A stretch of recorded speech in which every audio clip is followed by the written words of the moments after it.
Well, welcome to the next episode of Life with the Lionesses, part of Women in Rugby League, and one of my old muckers from Hull. So we'll all be doing nines and fives and lager and lambs on this one, because we'll be all talking Hull, if you can all understand us. Debbie Rice, who is now Bruce, was Rice at the time of played in Hull for Hull Dockers, and went on tour in 2000 and 2002. And had a phenomenal career internationally, but also local club rugby. So welcome, Debbie. Hi. Hi.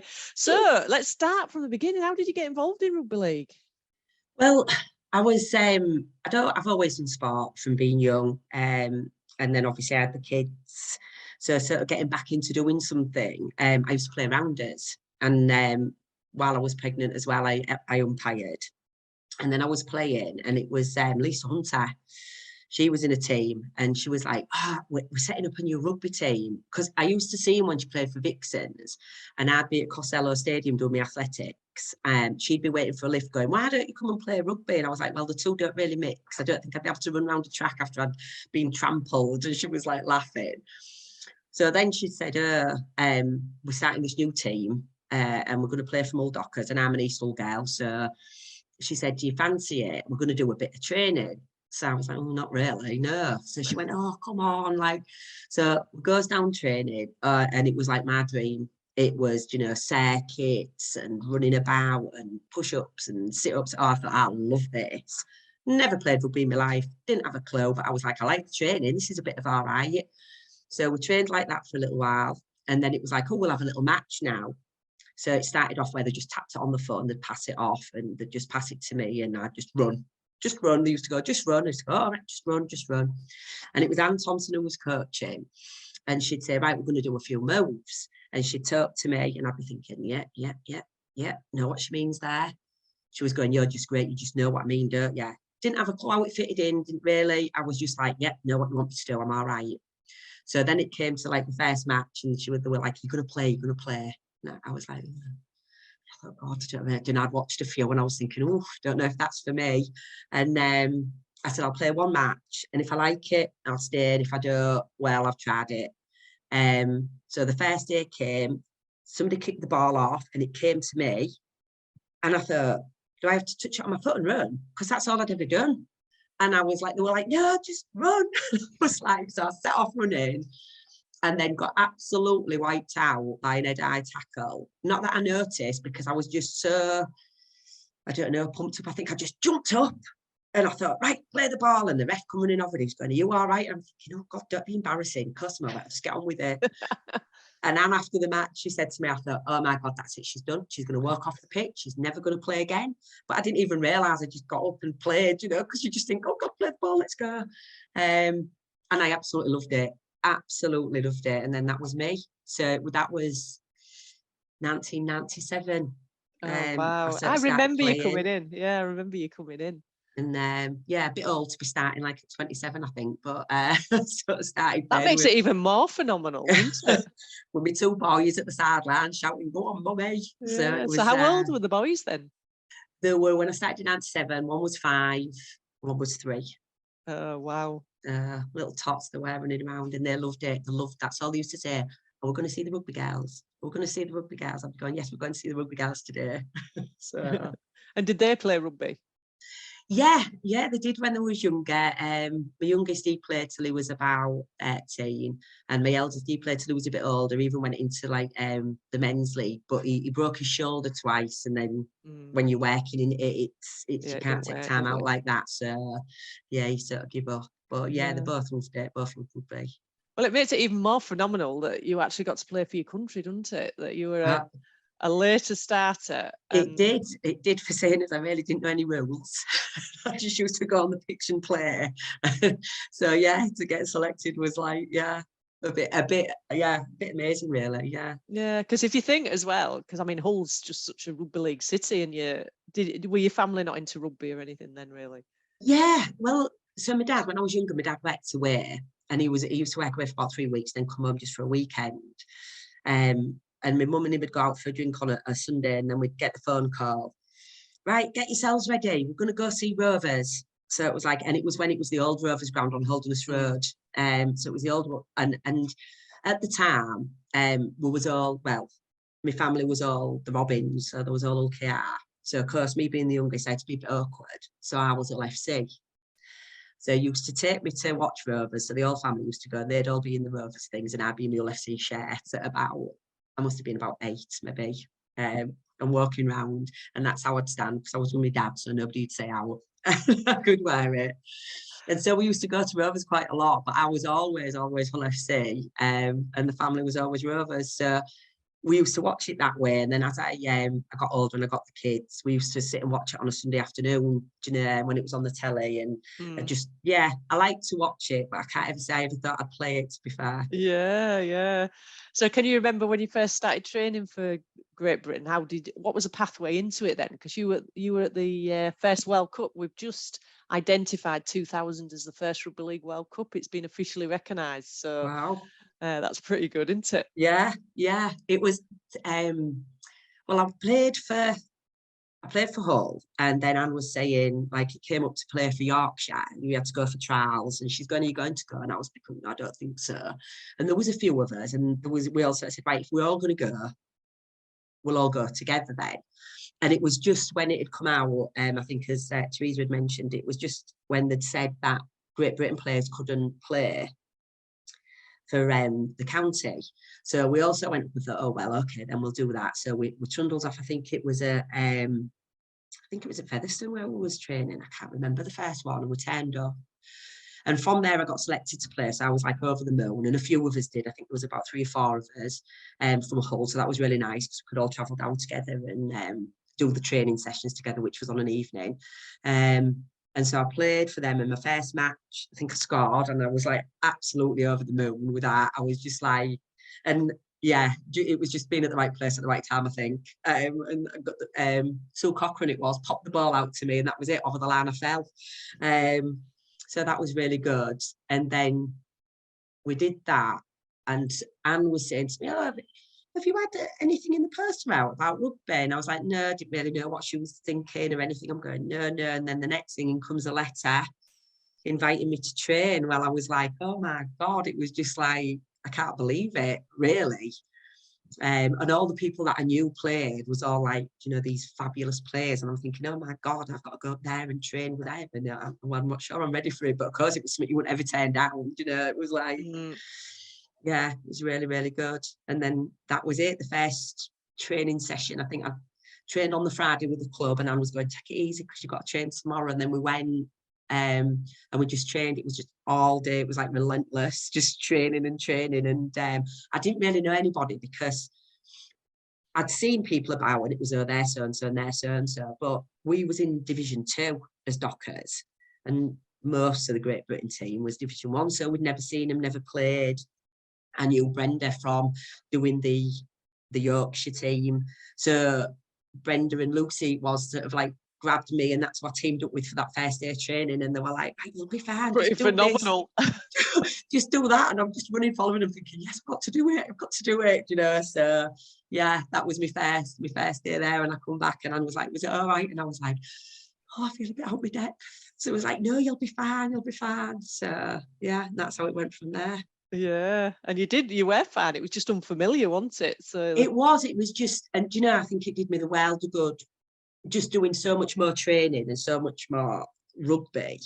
I came on leaps and bounds for the club. You know, it was just like the moves, you get it, you know, your insight into the game. It just did everything. It was like a really well-rounded sort of training camp, really, because you learned so much. So you did some classroom-based stuff, you know, you was out on the pitch, there was nutrition, there was, you know, training schedules. So yeah, it did me well good, to be fair. Yeah, and the first ever World Cup, but also on home soil. I know, it was How proud we are, boys and family. They were like, it was so funny, really, to be fair, because I'm obviously from Hull, so the old Daily Mail picked it up. It's like, you know, you're going to be playing at the Boulevard, and they came to work to film me for calendar. And my mum and dad videotaped it on a video, you know, they've still got it. It was only on because I was showing them on Facebook. I was like, oh yeah, Dad, I've joined you this group. It's all about the rugby and stuff. And he was like, all right, I'll have a look at that later. And then my mum pipes up, oh, I've still got your video. Fantastic. Oh my God, that's how old it made me feel. I've still got your video. I was like, so I came to work and I had to, because at the time I was working for housing and I had to go knock on some people's doors and ask them if it'd be okay if they'd be filmed, and the tapes all over the estate. It was just a bit mind-blowing, really. And then to be playing at the Boulevard, because that's like what I supported all my life, it was just great. And then just before the tour, I injured my hand and I tore my tendon off my bone, and I had to have a big operation. And I remember the physio saying, I said, well, am I going to be all right to play sort of like in about 2 weeks? And she was like, no. And I went, no. And she was like, yeah, it'll come again. You'll get your chance again. I thought, you were off your head, lady, because I am playing. And so that was that. I was down, I was training, and I was just thought, I am doing this. This is, I'll strap it up. I'll be right. It'll be fine. And it was. And I was just gutted that it was the time of the floods in Hull and the Boulevard flooded. And we had to play down in Nodsall, I think it was. But a really good moment is my mum and dad turned up with the boys. Oh, lovely. Which was good, but then they had to travel all the way home again, and it like school night, and it was like waving away to them, and it was just like, I think it was, I subbed on at the match, but yeah, it was really nice. And the Lord Mayor came down, known for enjoying himself, and was like, come on, I'll go in your round after the match, and that was that. So yeah, had a good drink with the Lord Mayor. It was good. Wow, what lovely memories. It was. I think being at home, it was nice because we was away all week. And then I got a chance to come home midweek. We used to have a midweek break. So I still got home to check with the kids, take them to school that morning before I had to set off back. And so they had a little bit of normality as well. That I want away, just like gone and out of sight and things like that. And was in England, so I could ring them and, could have a chat. And we used to ring them every night and have a good chat when they was at grandma's. So. And how was it juggling it all? Oh God, it was hard work, I must admit, because I was working full time. I had the 2 boys. They were doing all the things they do as kids, playing rugby, playing football, homework. And then you've got a home to run and just trying to fit everything in and have a little bit of a life as well with all your extra training and the gym. And so, yeah, it was hard work. It was hard work. I mean, it was great. It was really good. I loved it. But at the time, it was hard work. And you realise just like when you came home, and I used to keep them off a bit late off school and then take them in late so that I could see them in the morning. And I mean, they loved it, obviously. Going into school late was great, but yeah, I missed them, must admit. Yeah. So what was it like when you actually went on tour in 2002 then around that? Because that was it about 3-4 weeks you would have gone It was away? just over 4 weeks. Yeah. Just over 4 weeks it was. We got the plan. They'd be staying with my mum's, mum and dad's. So there was all sorts of that. And they were a little bit older then. So they were like, 7 and 9. So a little bit older. I understood things a little bit more. Loved being at grandma and granddad's anyway. But it was a long time. It was a long time to be away. And we used to have to stay up. I used to have to stay up till after 12 on the night to ring them just before school in the morning to catch them. So training, playing, staying up till 12 every night. It was a killer, to be fair. And we stayed at this one place. It was like a little sort of holiday village, really. And there was like 5 of us with these little houses that we could stay. And there was a laundrette. And I think while we was there was some hockey teams, national hockey teams there as well. So it must have been the place to stay. And somebody from the reception trotted down and they said, oh, we've got a message for you. And my dad, bless him, he'd found out where we were staying, worked it all out from what I'd been telling him. And he'd wrote a letter for the boys and sent it to me. Oh, and it was awful. I was just like, reading it, just crying. It was terrible. And there was a load of hockey girls, they all went, oops, and all like left where we were in. I rang my dad, I went, Dad, you've just killed me. That was just like, but I've still got it. I've got the letter, and looking at this made me sort of dig everything out, and I dug it all out, and there was all the photos from when I was in Australia and all the paper cuttings and fantastic. Yeah, the programs with all our profiles in, and yeah, it just brought back some good memories, some hard memories as well, of living with people you don't really know for like 4.5 weeks. and women as well. Yeah. So you can imagine it wasn't always, it wasn't always cosy. Yeah, absolutely. Yeah. Particularly as you got closer and you were all at the same time and in the same Yeah. moods. Yes. Yeah. So, but it was good. It was good, and it created those times that you won't forget. And when we carried on, when we came home and carried on playing, and you'd meet those on the pitch again, and there'd be that little dig from whatever went on, or you'd want somebody up because you knew you could. And yeah, it was lovely. I must admit, the later years of me playing was lovely because I just knew more people, so it Yeah. was nice. Yeah. So can you remember much about well, first of all, 2000, and were you involved in the Australian and the final? No, I wasn't. We'd gone down on I subbed on the first match, and then I played the second, and then I got a throat infection, and I had to go to a doctor down in Wigan where we were staying, I think it was, and I had to go on to antibiotics. And by the time the final came, you're ready and raring, aren't you? And I'm like, no, I want it. And I was still on my antibiotics, and there was just like, look, you just still are a little bit, under that weather. And I was devastated, absolutely devastated. I mean, it was great to be part of the whole thing, and you still felt part of the whole thing, but a little bit as well. You didn't. I was like gutted. Yeah, But but yeah. so you made a difference then in 2002. Well, I hoped I did. I mean, to be fair, I was going out on tour as the loose forward, but we trained that hard and worked that hard. I ended up being a centre. I'd lost that much weight. And so I was like on the centre, and we played the first match. And Brenda, I'm sure has been mentioned in a lot of these, broke my nose in the first match. We both went into a tackle, and as we went down on the ground, a forearm was like across my face, and that was that. So broken nose first match. So we got that sorted, and I missed like the friendlies that we played. There was like, no, stay out a little bit, let's let your nose heal a little bit.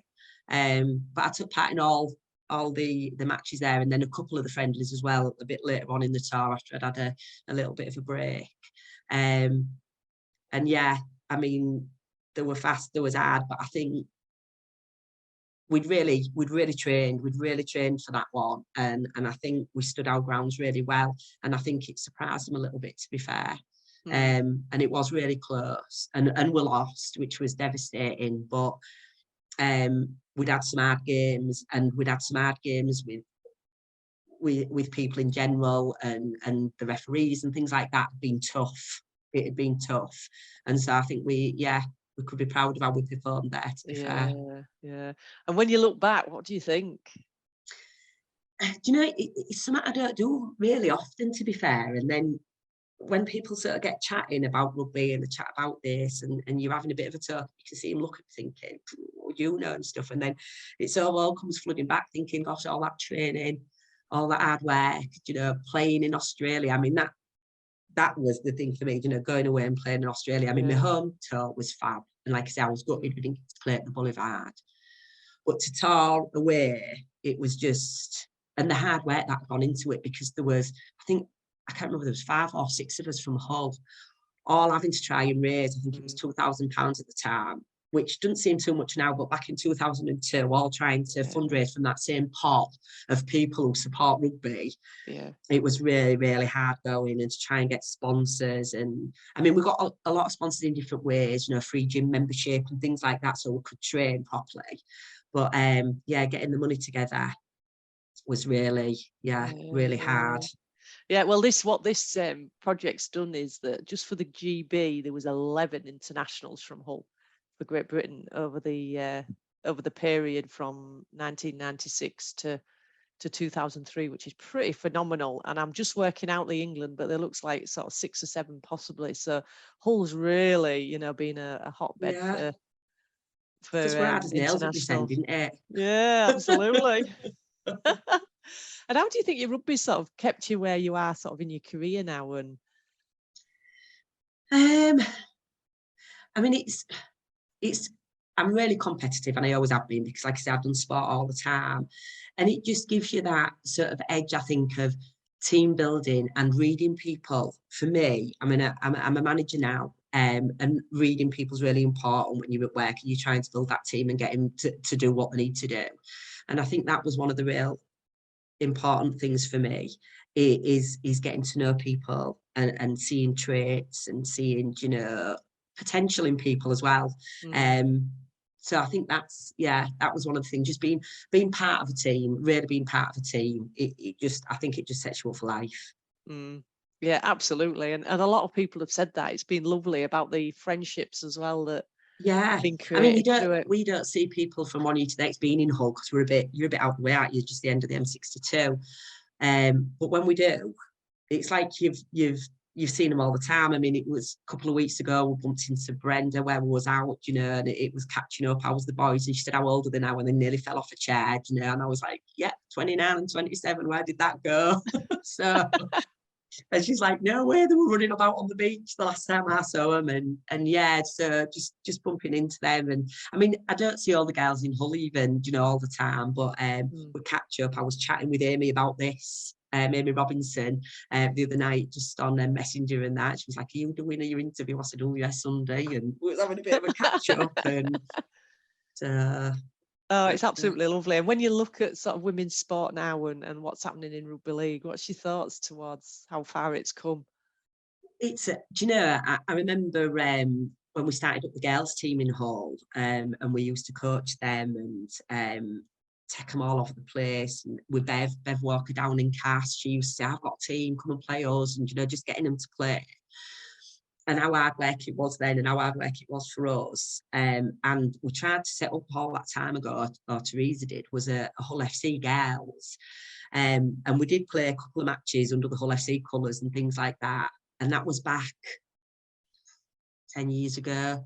And now you just think it's on a roll. But, you know, we were just that bit early. Every club weren't ready to buy into it then, you know. But like now, every club having a women's team play, and as part of like the Hull FC women and the Rovers women, it's great, and it's so much easier for them, and that's what they need. You know, it can't be hard work all the time, can it? Because you can't carry on when it's like that, and it's so hard. So yeah, I can just see it now, just really, really flourishing. It is. It's amazing, isn't it? When you see all the Sky coverage, the BBC coverage, and actually in the World Cup, all 60 odd games are on telly, which includes all the women, and it's like, wow, that's just phenomenal, isn't it? And we was lucky when we got a little mention on the radio, wasn't it? Like Talk Sport, when it was the Challenge Cup final for the women, and you were like, oh God, wow, we've been on Talk Sport, and you got your little scores in the paper of whether you was an 8 or an 9 or a 10. It was like, wow, look, I'm in there. That was our like, yeah. But yeah, it's I think maybe how old will I be? 20, 25 years too late.